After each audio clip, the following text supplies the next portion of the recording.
It's the worst thing you could do for your mental health. I mean, researchers also looked at people who came into the hospital with drug-induced psychosis, and then they followed them over time to see who went on to develop schizophrenia, and essentially enduring psychotic symptoms.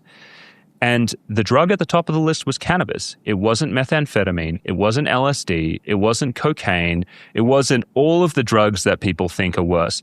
There's something uniquely neurotoxic about the cannabis that we have going around today that makes that increases the risk of worse mental health outcomes. And even worse than those vape pens are things like Delta-8 and synthetic cannabinoids. They are the worst. I would not touch them with a 10-foot pole.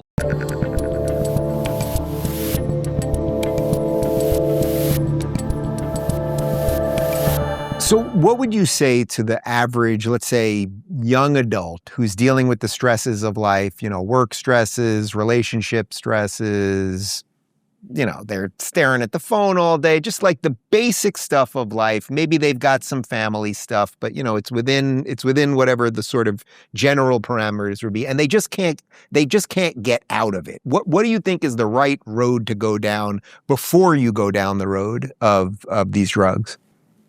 So the first thing to do is to get a good understanding of where the symptoms are coming from. And so when we talk about things, the intuitive things happening in their life, a lot of the time it's relationship problems, it's social isolation, it's a lack of purpose and meaning. Those are the fundamentals. And so a lot of people can audit their lives and right then and there they could say, yeah, hey, there's something out of alignment there. Then find a professional, someone who has experience in that space, and have them break that complicated problem down where, it doesn't feel like this overwhelming thing where you can never escape. Because that's what the licensed professionals are there to do, to help you find that way out. Now, if you're someone where the symptoms just appear to come out of nowhere, I think the main areas that you need to look at are diet. I think the new Maha food pyramid, the upside down pyramid, is excellent. It has a heavy emphasis on removing ultra-processed food, added sugars, and I think minimizing refined carbohydrates, get a lot of fruit and veg and meat. This isn't just some fad stuff. I mean, we have multiple, at least 3 that I can think of, randomized controlled trials showing that in patients with severe depression and poor diets, when you put them on diets like the Maha diet, that it reduces depression substantially. And one of the studies, it was 4 times more effective than antidepressants. And this was repeated 2 more times after that. This is like case closed. This stuff works for depression that's coming out of nowhere. Exercise is really important. And one thing that doesn't get enough attention is really cannabis use. The cannabis that people have been smoking in the last 10 years is insanely different from what was going around in the early 90s and before that. We've gone from cannabis that was 5% and lower THC concentration to most of it being like, 20 to 35. And if you're using vape pens and things like that, that stuff destroys your mental health. And everyone out there right now is thinking like, hey, it's just safe. All of that. So that would be the next category of things I would look at. It's just fix your overall health.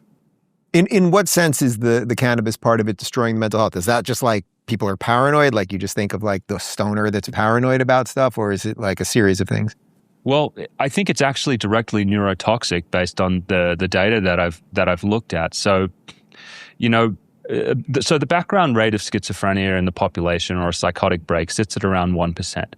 When they looked, they did a study recently in the UK in the last 10 years, and they compared people smoking 5% Kush to 15% like skunk-style weed. And the 5% stuff, which is what I grew up, experimenting with, that there was no difference in the background rate of schizophrenia. But when you went to the 15%, it was 5%. So that's a 5-fold increase from daily use of 15% concentrate THC. Now, if you know what's been going on with the strength of cannabis nowadays, most of the stuff you're getting in dispensaries right now, it's like 25 to 30%. And some of the concentrates, it goes up to 90. And so if 15% was 5xing the amount of psychotic breaks, you can imagine what's happening with 35% or even 90% if you're smoking vape pens. And so we're seeing a lot more psychosis and mania from cannabis these days. God, that's really crazy because I think a lot of people think, oh, you're smoking the pen, like somehow that's more either medicinal or controlled or something, but actually you're saying it's completely the reverse. Yeah, it is. It's probably it's the worst thing you could do for your mental health. I mean, researchers also looked at people who came into the hospital with drug-induced psychosis, and then they followed them over time to see who went on to develop schizophrenia, and essentially enduring psychotic symptoms. And the drug at the top of the list was cannabis. It wasn't methamphetamine. It wasn't LSD. It wasn't cocaine. It wasn't all of the drugs that people think are worse. There's something uniquely neurotoxic about the cannabis that we have going around today that makes that increases the risk of worse mental health outcomes. And even worse than those vape pens are things like Delta-8 and synthetic cannabinoids. They are the worst. I would not touch them with a 10-foot pole. So I actually don't even fully know what those are, other than you see signs for them in places that marijuana is illegal. Can you explain what those are a little bit more? So it's a type of cannabis it's a synthetic cannabis product that people use to evade drug tests. So it's like maybe you're a professional athlete or you're in a career where you have routine drug tests. You can use synthetic cannabinoids that don't turn up on drug tests. So that's why there's a market for these things. And but is the effect? Oh, sorry to interrupt. Go ahead. Yeah, I was going to say normal THC. It's a partial agonist at the cannabis receptors in the brain, but the synthetic cannabinoids are full agonists, and so they are a lot more potent. And they're much more likely to tip someone into, severe anxiety, psychosis, mania. They're essentially just synthetic designer drugs. For more insightful conversations on how to live the good life, go to our lifestyle playlist. And if you want to watch full interviews on a wide variety of topics, watch our full episode playlist, all right over here. And to get notified of all future videos, be sure to subscribe and click the notification bell.